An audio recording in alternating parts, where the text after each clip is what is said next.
नमस्कार, चार बार टाइम्स में आपका स्वागत है। चलते हैं अगली खबर की ओर। आपको बताते चले कि हिंद महिला सभा के कार्यालय रतनलाल नगर में आशा कार्यकर्ताओं ने समाज सेविका आभा चतुर्वेदी के नेतृत्व में वेतन को लेकर चिंता व्यक्त करते हुए आशा का 20,000 मानदेय करने की मांग की गई। संस्था सरकारी एवं संगठित क्षेत्र तथा प्राइवेट एवं असंगठित क्षेत्र में कार्यरत सदस्यों के उत्थान के लिए कार्य करती है। आशा भारत से संबंधित यूनियनों संगठनों के द्वारा जन कार्यकर्ता संगठन हिंद महिला सभा के सरकार द्वारा नेशनल रूरल हेल्थ मिशन एवं वर्कर के रूप में प्रत्येक ग्राम एवं शहरी अल्प आय वर्ग के लोगों की स्त्रियों विशेषकर गर्भवती महिलाओं एवं छोटे बच्चों के स्वास्थ्य के उन्मूलन कार्यक्रम, लेप्रोसी उन्मूलन कार्यक्रम वितरण, फैमिली प्लानिंग के अंतर्गत कंडोम वितरण, कॉपर्टी बीमारी की हालत में मरीजों को CHC में ले जाकर इलाज करवाते हैं। इसके बावजूद उन्हें वॉलंटियर मानकर मात्र 2,000 रुपये भत्ता दिया जाता है, वो भी समय पर नहीं मिलता है। आशा कार्यकर्ताओं ने कहा कि सरकार अगर हमारी मांग नहीं मानती है तो हमें धारिता प्रदर्शन के लिए मजबूर होना पड़ेगा, जिसका सारा उत्तरदायित्व तो सरकार का होगा। देखिए ये रिपोर्ट। सर, मेरा नाम डॉक्टर दिवाकर प्रजापति, मैं राष्ट्रीय अध्यक्ष शकुंतला देवी राष्ट्रीय शिक्षा दिवस संस्थान का हूँ।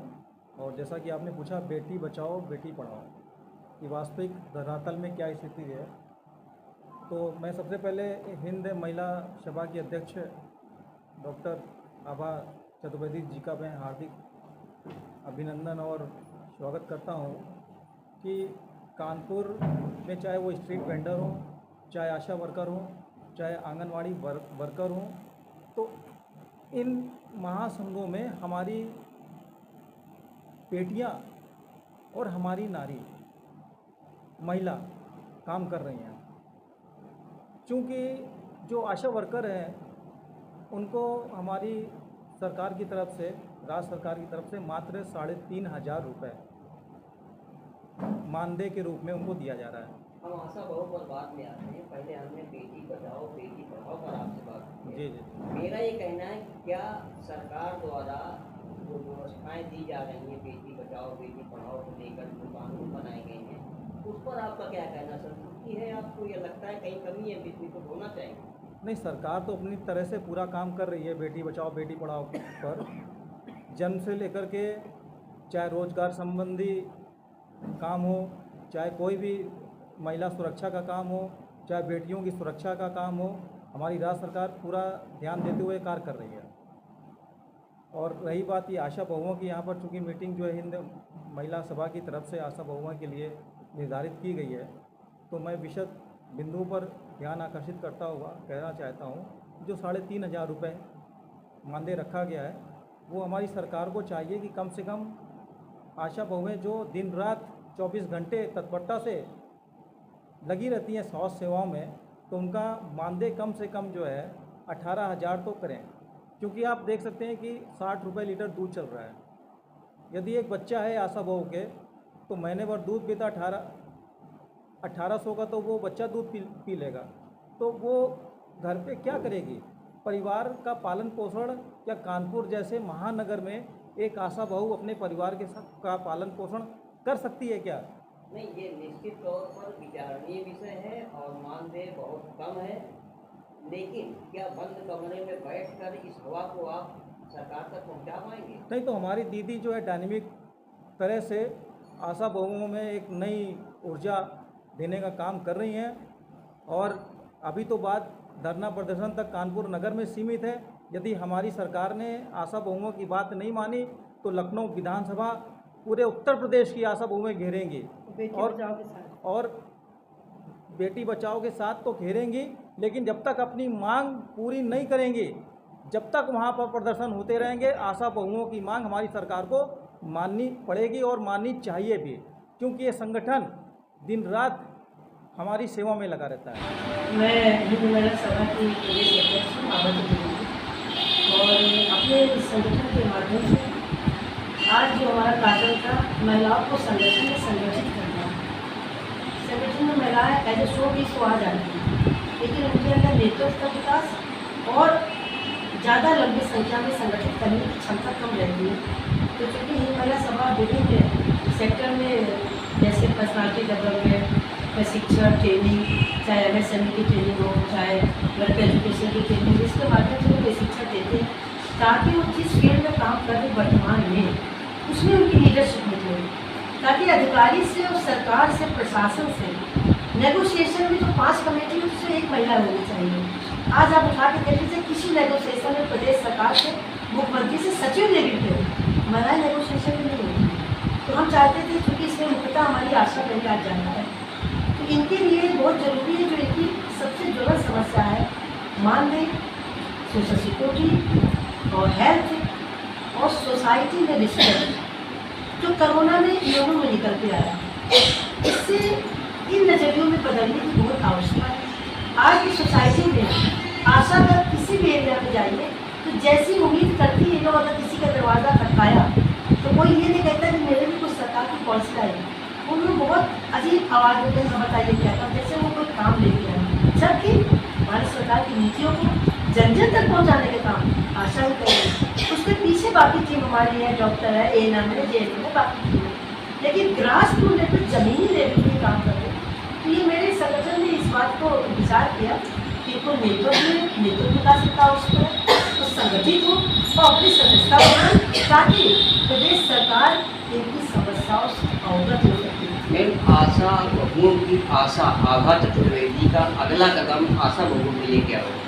अगला कदम हमारा यही है कि हम लोग प्रदेश स्तर में अपनी बात को मुख्यमंत्री के स्तर तक पहुंचाने की कोशिश करें, और जो तकनीकी बिंदु आते हैं कि आशा का जो मानदेय है कैसे और कब और किस तरीके से बढ़ाया जाए, इस पर हम लोग सेक्रेटरी लेवल में बात करते हैं। क्यों कि इनका ही मानदेय है, मानदेय को लेकर कोई लड़ाई नहीं कर सकते, लेकिन इनका कोई समय का घंटा निश्चित नहीं है, कहीं ये 2 घंटा काम हो जाए, कहीं 8 घंटा काम हो। जैसे आज आशा हमारी तमाम बैठक इसलिए नहीं आ पाई क्योंकि कार्ड बनाने की ड्यूटी लगा दी। तो इसलिए हमारा ये सरकार से अनुरोध होगा कि इनका समय निश्चित किया जाए काम का, और इसके लिए हम लोग through campaigning, post card campaigning, अपना ज्ञापन कंपेनिंग, हम तो अभी लोगों से ये था कि आप हर हफ्ते कमिश्नर साहब को ज्ञापन दीजिए। अगर हर हफ्ते ज्ञापन मेरा थ्रू कमिश्नर मुख्यमंत्री जी को जाएगा तो कुछ तो सोचेंगे कि आशा में समस्या है तभी आ रही है। मैम, आशा बहुओं का कोई संगठन है जिसमें अध्यक्ष, उपाध्यक्ष, महामंत्री, क्या ऐसा कोई संगठन है? नहीं, अभी हम जो मेरी जानकारी में कानपुर में हिंद महिला सभा के सहयोग से आशा कार्यकर्ता संगठन का जो गठन हुआ 2019 में, और 19 के में जो हमारे कमेटी का भी परिवर्तन हुआ है। वर्तमान में जो हमारे अध्यक्ष हैं रेखा शर्मा और उपाध्यक्ष अनीता और वरिष्ठ महामंत्री अनीता और वरिष्ठ उपाध्यक्ष देवरती है, जो संगठन के कार्य में गतिविधियों को करने से करना मिला आगे बढ़ाने का प्रयास कर रहे हैं। आशा के अध्यक्ष और मैं अपनी बहनों के साथ और सर हम लोगों से बहुत सारे काम कराए जाते हैं, तो उसी के मानदेय के लिए सर हम लोग खड़े हैं, और जैसा जैसा चाहते हैं ना, जैसे हम लोग की पेमेंट नहीं बढ़ पा रही है सर, हम लोग पूरा सहयोग कर रहे हैं और सारी बहनें हम लोग के साथ है। क्या मांग है आपकी सरकार से? आपकी क्या मांग? मानदेय फिक्स होना चाहिए। कितना मानदेय आप लोग चाहती हैं? सर कम से कम 18 का होना चाहिए सर, क्योंकि हम लोगों से काम बहुत कराया जा रहा है और मानदेय सर कोई नहीं है। अब सारी चीज़ें ऑनलाइन हो गई तो आपको कोई समस्या आती है? सर काफ़ी बहनें ऐसी हैं जिनको ऑनलाइन में बहुत समस्याएं आ रही हैं। पहले सर ज़्यादा पढ़ी नहीं थी तो उनको वो कर ही नहीं पा रही, लेकिन कुछ है वो कर पा रही है और बहुत सारी है, और हम लोगों को कोई सहयोग भी नहीं दे रहा सर। नहीं तो इसमें एक सहायक आपको मिलता है, आपने कभी मांग की इसकी? कोई नहीं दे रहा है, तो सहायक सर वही है, क्योंकि कोई हम लोग को सिखा रहा है, हम लोग से बोला जा रहा है आपको काम मिला आप करिए अपना काम, और हम लोग कुछ बहनें कर पा रही, कुछ बिल्कुल नहीं कर पा रही, और सारा सर ऑनलाइन कर दिया गया काम। नहीं, अब फील्ड में भी आप जाती होंगी तो काफ़ी कठिनाइयाँ आपको होती सर होंगी। बहुत कठिनाइयाँ हैं और समय का कोई वही नहीं है। तो आप अपनी आशा बहुओं के लिए, अपनी बहनों के लिए क्या कहना चाहेंगी आज? सर हम यही कहना चाहते हैं हम लोग को समय का ध्यान दिया जाए, और सर जितनी मेहनत है बिल्कुल पैसा नहीं है। सर बोला जाता है हम लोगों से जितना काम करो सबका पैसा, लेकिन कोई पैसा नहीं है। हम लोग मात्र 2,000 रुपये, 2,000 में हम लोग कैसे घर चलाएं, और टाइम का कोई वो नहीं है, रात हो दिन हो हम लोग को बुला लिया जाता है, और सबसे ज़्यादा तो सर हम लोगों से इतना ऑनलाइन अकाउंट में आभा है, आयुष्मान है, सारे काम हम ही लोगों को दिए। बीएससी से कोई सारी रिपोर्टें हम ही लोग देते हैं। मेरा नाम संगीता शर्मा है, मैं कानपुर नगर से हूँ और काम बहुत ज़्यादा सरकार हम लोगों से ले रही है। जितनी सरकार की पॉलिसी आती हैं हम लोग धरातल पर पहुँचाने वाले हैं, लेकिन उन्हीं लोगों को जो कार्य कर रहे हैं उन लोगों को सरकार एक भी पैसा नहीं दे रही है, जीरो दे रही है। लेकिन ये सरकार की नीति बहुत गलत है। आशाएं इतना ढेर काम करती हैं, जैसे आयुष्मान है, आभा कार्ड है, बच्चों का टीकाकरण है, गर्भवती महिलाओं की जांचें हैं और गर्भवती महिलाओं को प्रसव कराना, ये सारी जिम्मेदारी आशाओं के ऊपर है। तो इस बेस पे अगर देखा जाए तो सरकार की तरफ से जीरो बैलेंस है। तो हम चाहते हैं सरकार से कि जो टुकड़ों में पैसे बांटती है सरकार, टुकड़ों में ना दे करके एक मुफ्त रकम दे दे। आपका ये कहना है कि हमें एक पेमेंट के रूप में, जिसे तनख्वाह कहते हैं हिंदी में, उस रूप में दिया जाए, बार बार पारिश्रमिक के तौर पर न दिया जाए, मानदेय के तौर पर न दिया जाए, यही कहना है? जी, एक मुफ्त रकम हमें दी जाए, कम से कम 18,000 रुपये होनी चाहिए। तब तो आशाओं के घर में जो बच्चे हैं उसका भर पाएगी, कैसे कर पाएगी? नहीं होता है, जीरो है उसका। मैं सरकार से यही अपेक्षा करती हूँ कि हमारी जितनी आशा बहनें हमारी राज्य स्तर की हों या भारत सरकार की तरफ से हों, जितनी आशाएं हैं सबका मानदेय एक तरफ से कम 18,000 से लेके 21,000 तक होना चाहिए। तो आप अपनी इस मांग को कैसे आगे बढ़ाएंगी? क्या तरीका अपनाएंगी? धरना करेंगी, प्रदर्शन करेंगी, किस तरह से आगे बढ़ाएंगी? अभी तो हम अपनी बात राज्य स्तर तक पहुंचाने के लिए मैं राजी हूँ कि राज्य स्तर से ही बात बन जाए तो ज़्यादा अच्छी बात है। नहीं राज्य स्तर से बनती है तो हमें उच्च अधिकारियों तक पहुँचानी पड़ेगी। नहीं, हमने माध्यम पूछा कि अपनी बात को कैसे रखेंगे? भाई एक बंद कमरे में मीटिंग करके आप अपनी समस्या नहीं कर सकते। नहीं, अब तो धरना करना ही पड़ेगा।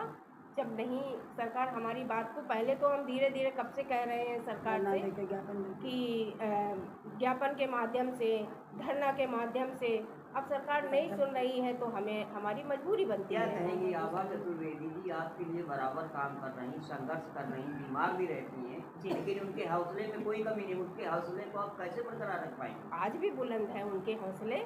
मैं उनसे बहुत खुश हूँ, हिंद महिला सभा के माध्यम से मैं बहुत खुश हूँ। मैं देवव्रती आशाओं की उपाध्यक्ष बनाई गई हूँ और जितनी भी आशाएं बहनें हैं मैं उनके सारे बिंदुओं में काम करूँगी। जैसे उनको परेशान करना है, उनकी मानदेय के लिए है और उनको समय नहीं दिया जाता है, हर समय बुला लिया जाता है, या महिलाओं को इस तरह ही बोला जाता है कि तुम्हें निकाल दिया जाएगा। इसमें जो हम बनाए गए हैं इसमें हम अपनी बहनों के पीछे हैं और उनके सारे कामों में मैं आगे आऊँगी। मैं उनके लिए ये काम करूँगी, उनके लिए सारी लड़ाई लड़ूँगी। मैं उनको आगे अपने लिए भी यही करूँगी। जितनी बहनें हैं उन बहनों के लिए मैं मानदेय के लिए प्रयास करूँगी और जो उनके अंदर इनको ताड़ित किया जा रहा है या दिक्कत दी जा रही है या कभी कभी उनको पैसा देने के लिए ये गिलगिलाना पड़ता है कि मैं शायद नहीं करूँगी, ये नहीं करूँगी, बहुत कहा सुनाई होती है, उसमें भी मैं उनका साथ दूँगी। इन अपनी बहनों के साथ मैं बराबर खड़ी रहूँगी। जो भी है इनका मैं पीछे मुड़ के इनके सारे काम करूँगी। आगे जो मेरी कमेटी के आगे होगी, जहाँ मीटिंग होगी या कोई काम होगा, मैं अपने सारे कामों में अपना बराबर सहयोग करूँगी।